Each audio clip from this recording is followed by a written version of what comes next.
If you could have a drink with anyone in the theater world, who would it be? I'm Anthony Caporale, and I'm running through my list.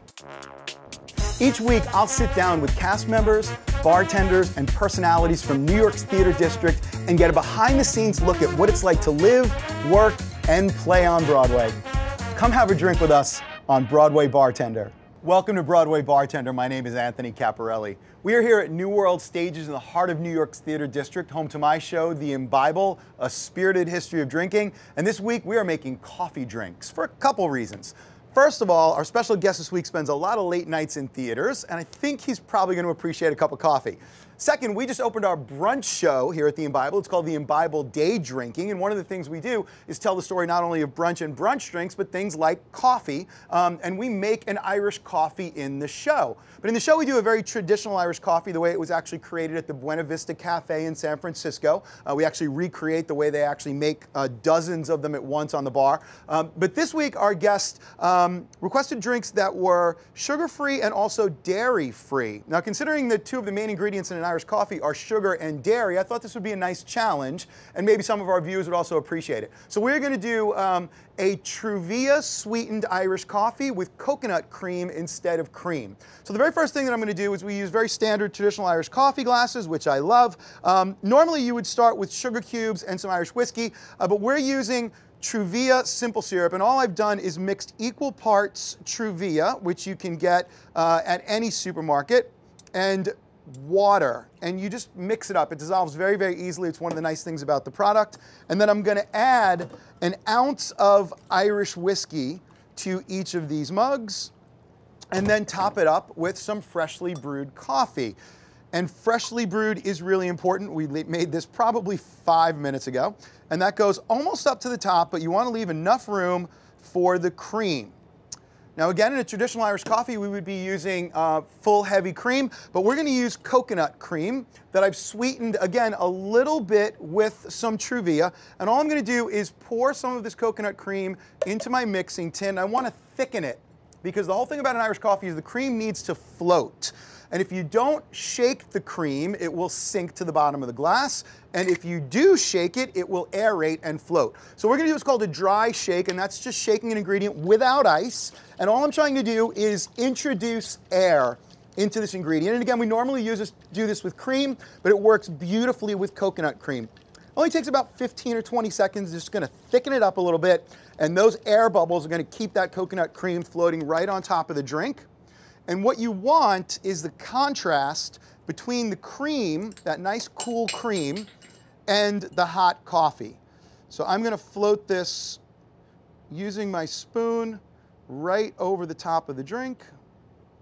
And you can see that that sits and forms a beautiful layer on top of the coffee. And this is really not difficult at all. It's almost impossible to get it to sink if you thicken it properly. And that is our no sugar, no dairy Irish cream for our special guest, SCOTT COULTER. How are you today? I'm great. Thank you so much. A signature drink. Yeah, you like that? Yeah, cheers. Cheers. Let me know what you think. I certainly can use a little coffee right now. Oh my God, that's good. You like that? Yeah, I set you a problem. I feel so bad. No sugar, no dairy. No, no, no. You sent me a challenge. That's right. And we love challenges. And you know what? I love it. I'm Irish, so you could actually call this a Coulter coffee. I think we could rename it. I think we just created a Coulter coffee right here on Broadway Bartender. Fantastic? That's wonderful. I have to say, I really like the combination of the coconut. I think it works really well with the coffee.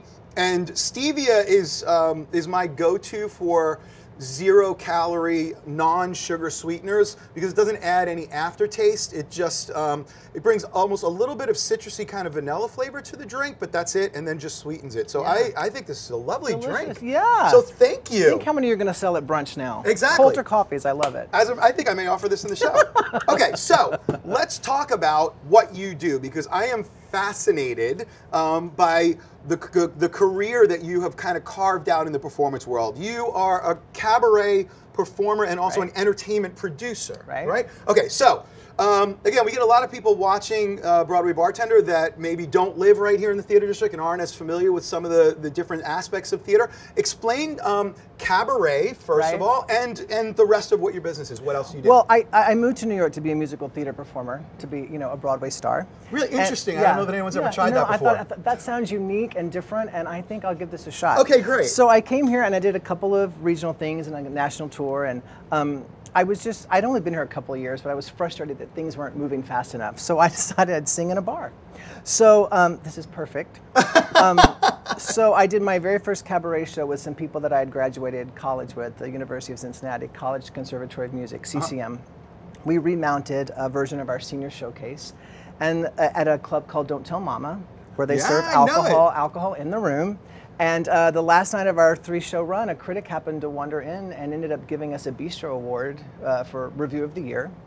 So everything sort of snowballed from that, and I started doing my own solo shows. I started singing with a composing team called Marcy Heiser and Zena Goldrich, who wrote Taylor the Latte Boy, interestingly enough, with this drink right here. Really? Yeah. Oh my God, that's an amazing song. Yeah. So if you haven't heard Taylor the Latte Boy, I'm sure it's on YouTube, like a million different versions. Yes. Check it out. It's absolutely awesome, and it's a great audition piece, It's a great audition piece, yeah.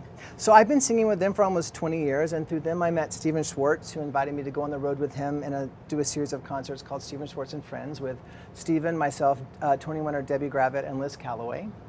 And we did that for started in 1999, and for several years we did that. And then the man that booked that show decided that he was going to disband his company. He was sort of tired of that. And everybody was fine with that except me, because I was like, I sort of need this to keep happening, this show. So I asked Stephen if I could try to book it, and he said, knock yourself out. So I started a concert production company. And now I create concert events for symphonies and performing arts centers around the world. So you just decided you were going to go from performing to booking the I did. the Well, show that you were in? I still perform. I perform in a lot of the shows that I book, not all of them, but a lot of them. And the interesting thing about New York, what they don't teach you in school, is everybody thinks about when you get here, you have to get an agent. And once you get an agent, all your work is done. But that's not true. Oh, because, please talk more, because I tell this people all the time. Well, you sort of have to take charge of your own career, which you also have done. I mean, look at all of the different things that you do. Sort of like, it's like mixing a drink. Do you know what I'm saying? Take a little bit of this, a little bit of that, a little bit of that to make the perfect cocktail. You sort of have to do that to make the perfect career, I think, especially these days. I mean, it used to be that you'd star in a Broadway show, then you'd win a Tony Award, you'd get a TV show, you'd become a household name. That doesn't happen anymore. So all I ever wanted to do was sing.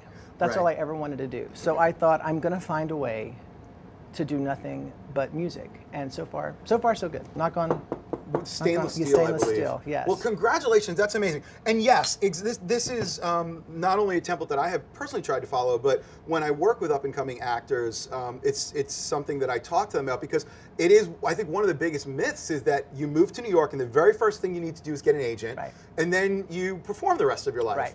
And what they find out very often is that the agents are actors who couldn't get jobs themselves, and that are now trying to book other actors. And they mostly are working with people that already are booking themselves, and because they need to make a living, right? So you really do need to be in charge of your own destiny. And the reason that I started producing is because I got tired of sitting in a room auditioning for people, and I wanted to perform when I wanted to perform. So I figured, like you said, let's produce a show. So you get to perform whenever you want. Well, not whenever I want. I get to perform whenever someone pays me, which is actually very often. Well, I think next season I only have a couple of weekends where I'm actually going to be in New York City, so it's a great year. But I do stuff on the road. I also am a director of original programming at 54 Below up the street. Wonderful venue. Yeah, great venue. So I create on occasion special content for them. And we did a brunch show yesterday actually called A Very Broadway Mother's Day, which is Broadway stars performing with their children, or Broadway stars performing with their moms. It's the 3rd year we've done it. It's a great show. Wow, we need to talk. I'd love to do an Bible version there. That would be a great venue for that. That would be a good venue for that. Awesome. So now tell me a little bit about cabaret, because again, I think this is something that is, if it's not unique to New York, which is certainly not, I think more at least bigger cities. I don't know that, like I lived in Durham, North Carolina for a long time, and cabaret shows kind of thin on the ground. You know? Cabaret shows are strip shows in North Carolina and Tennessee, where I'm from. Cabarets are, just small. It's really a concert. it's really like a personal concert in a small room. But I think what has made my company show so successful is that we take the ideas of cabaret, which is talking directly to an audience, speaking to them as if you're in your living room, sharing stories, sharing background about the song, and putting that in a performing arts center context or a symphonic arena, sort of shakes things up a bit. Cabaret really is a way to learn about the music being performed and a way to learn about the performer. So that's what makes it different than just like going to see Celine Dion in concert or, you know, Aerosmith in concert. Is it by definition conversational and interactive? It's not interactive, but it is conversational in the sense that you should be sharing. It's a sharing of yourself, which can run into problems because sometimes people share too much or share things you don't really want to hear them sharing. But it's really just about a way of, you know, looking at music. Like if we were to both sing Someone to Watch Over Me, the Gershwin song, even if we sang the exact same notes, exact same melody, the exact same rhythms, it'd be two different versions because you're bringing your story to that song and I'm bringing my story to that song, whatever those stories may be. So cabaret is a way of sort of letting people take an hour or 75 minutes and sort of put their stamp, put their story on the songs that they're singing. That's how I like to look at it. So the cabaret that I'm most familiar with is sort of American songbook type stuff where people are singing, as you mentioned, very traditional standard songs, but they're putting their own stamp on them. But you also do things that are much more geared towards a particular composer or other things. Can you talk a little bit about that? Well, at 54 Below, we've done tributes to Cher, we've done tributes to Dolly Parton. We have a fabulous disco show that's based on the history of Studio 54 because it's actually, 54 Below is in the basement of the old Studio 54. So we have a show called Turn the Beat Around that's like a nonstop disco party, and there's a dance floor. So that's a specific type of cabaret event. But for the road, I've done a lot of great composer stuff, the Stephen Schwartz Show. I put together with the ASCAP Foundation. Every song that's ever written is licensed by either ASCAP or BMI.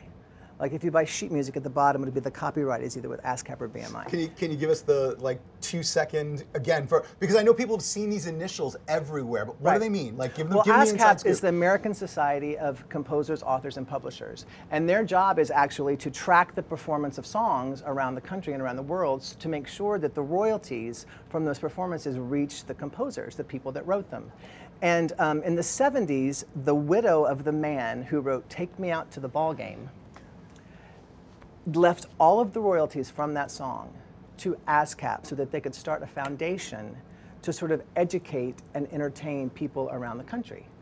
Isn't that great? Really where it came from? Yeah. So now the ASCAP, well, ASCAP has been in existence for over 100 years, but the ASCAP Foundation started from Jack Norworth's widow, left the royalties to that song. Wow. So the foundation now tries to find ways to, you know, spread music to places where it may not be, you know, the message may not be getting out. So to that end, I was asked to create, for Jerry Herman, who's on Broadway right now with Hello Dolly, the biggest smash hit in town starring Bette Midler, a concert of his music to sort of introduce him to the younger generation, because younger kids, they all know Wicked, they all know Dear Evan Hansen, they all know, you know, Brooklyn, but the classic musical theater is not quite reaching them. Right. And so the purpose of this concert is to sort of fix that. So the ASCAP Foundation funds 4 of those events a year. We fund 4 symphony concerts that go around to symphonies in America. And we go to town a couple days early. We do master classes with local high school or college kids. We pick 2 kids from that town to be in the concert with the symphony and the New York cast, and sort of pass the torch along that way to the next generation. It's been a huge success. What's the name of that series? How do people find out about it? It's called Jerry Herman, the Broadway Legacy Concert, and you should look for it in your town. Only 4 of them are given out a year because they're fully funded by the ASCAP Foundation, not by the Symphony or the Performing Arts Center. So it's sort of a gift. It's a way to give back to the community and also to give back to places where we've performed before that were really great to us or treated us really well. And so far, so good. Wow, what an amazing, that's on so many levels, that's an amazing event. Yeah. So how did you get started in this? I mean, you mentioned that you wanted to be a performer yourself. Right. How far back did that go? Oh gosh, from the time I was, you know, 5, I did my first solo in church, I think. I always wanted to sing. And I went to school to be a music teacher because my parents refused to let me be a performer. And they didn't even want me to be a music teacher. And when they finally realized I was serious about it, they said, well, then you need to go to a really good school. So we looked at Cincinnati, and I didn't like their music education program so much, but I liked their musical theater program. Which is what you really want to do. Yeah, so I auditioned and I got in. I was like, that's a sign, so I did it.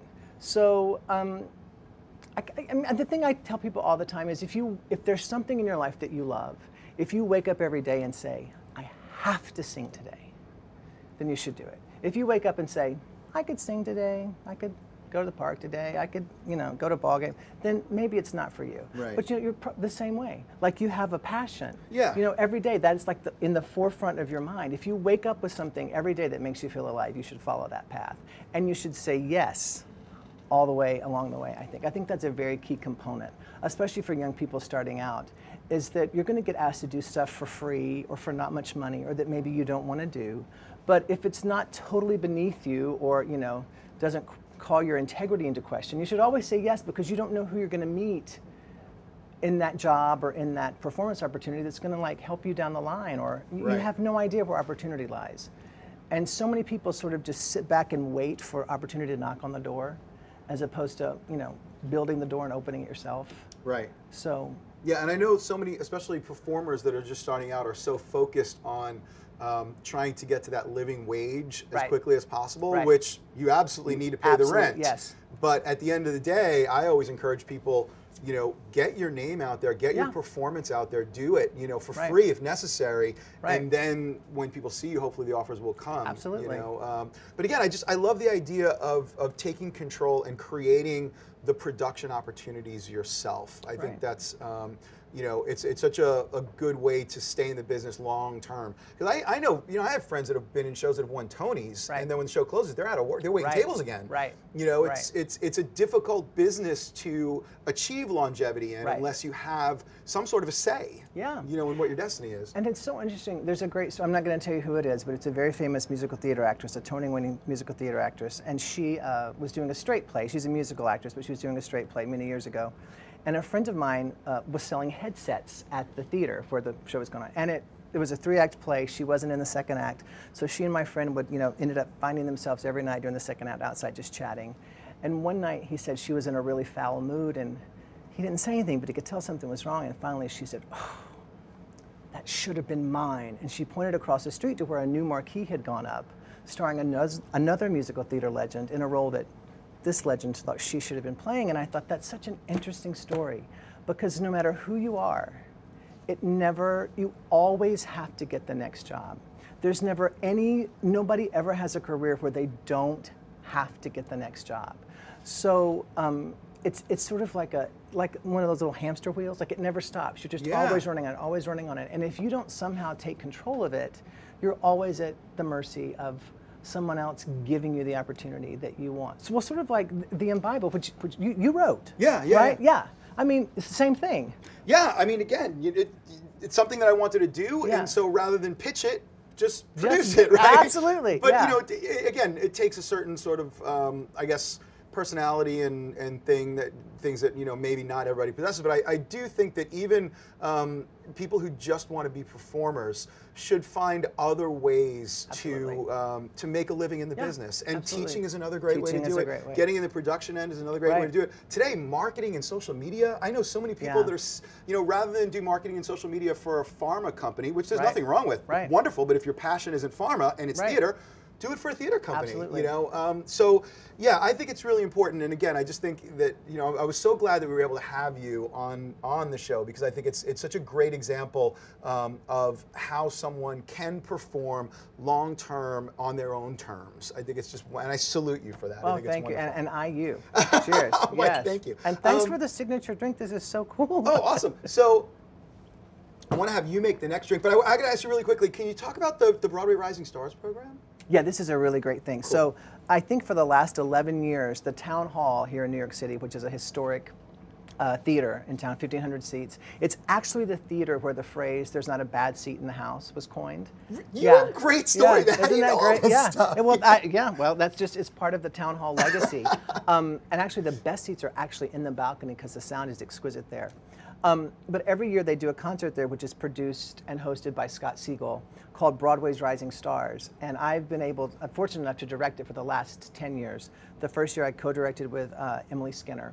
And then the last 9 years I've done by myself. But the concert features 24 musical theater graduates from all over the country. We audition kids from coast to coast, and we pick 24 that we think are the best or have the most potential, and present a concert sort of welcoming them to New York. It's July, I think this year it's July 10th at the Town Hall. So it's always a great night, really exciting. People get agents, people get commercial agents, people get jobs. It's really thrilling. How do you pick the performers?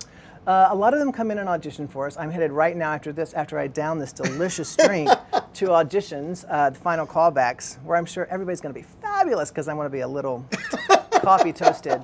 And but also I do master classes on a lot of concert things I do around the country, and I find kids from those classes as well, and we sort of encourage them to find their way to the city in July. Wow, so it sounds like giving back and helping people develop their own careers is really important to you. Well, it's because I only have a career because people gave back to me.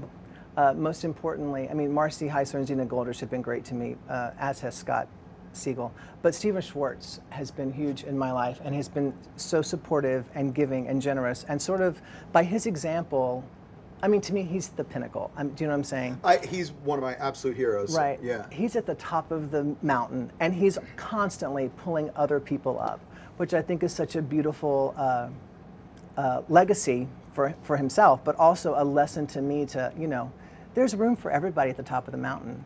And once you're there, where he is, I mean, the fact that he lovingly and generously helps other people try to get up there is beautiful, and something that I think we should all aspire to.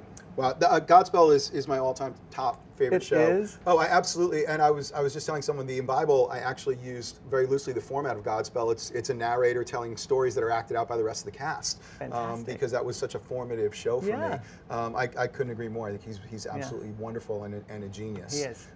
Okay, great. So, have you bartended before? Just at my house. That totally counts. Which is just ice and vodka, so that doesn't really count. It absolutely counts. You feel like making a drink? Sure. All right, let's switch places, and you come right over here.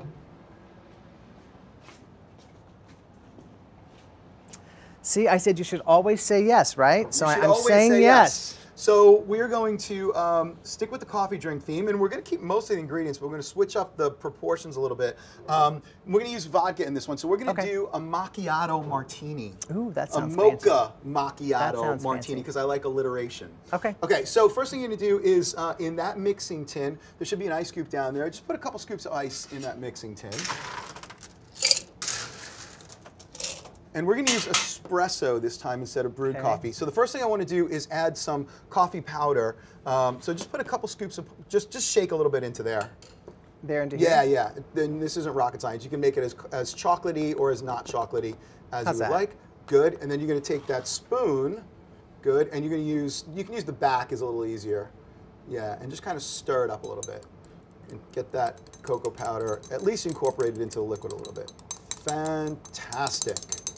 Good.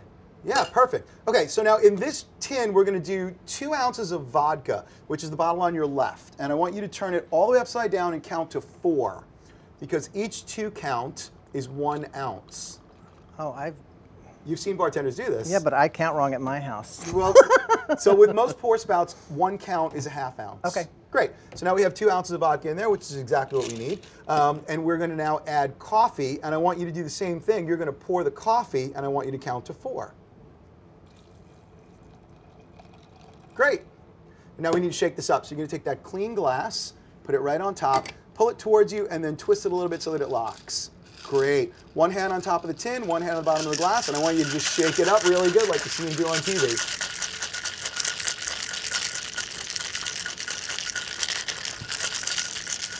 Great. Okay, and you can go ahead and pop that off. That's what you think. Yeah, I know. So this is the trick. There you go. Good job. Good job. So now we have, I need to sweeten it a little bit. So we're going to use that stevia, the Truvia syrup, and just count to 2 this time. Perfect. And just give it a little swirl to incorporate that. Good. And you have a strainer right there that with the spring on it. Put the spring side down. Yep. And you're going to swing that handle around to the right and put your index finger right here. That's it. And go ahead and strain it. And try and do like, go back and forth between these two glasses so you get fairly even amounts in both. Exactly. Good. And we're going to leave a little room at the top. Perfect.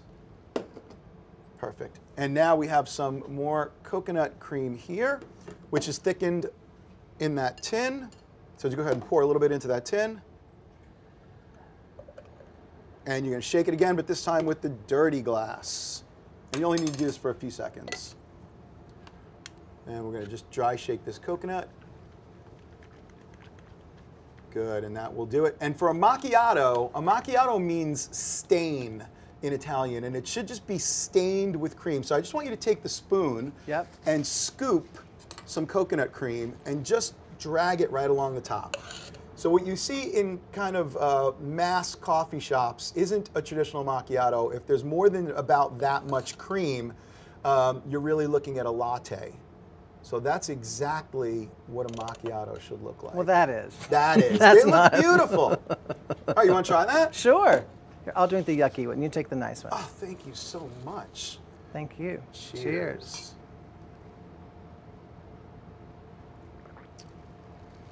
Ooh. Nicely That's done, nice. my friend. Yes, yes. Auditions are going to be a fantastic. Everyone's getting cast Everyone's today. getting cast today.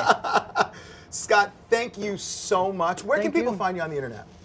Or your shows, anything? Yeah, my company is SPOTOnentertainment.com, spot-on-entertainment.com, and most everything is listed there. Great. And I'll be at 54 Below a lot this summer.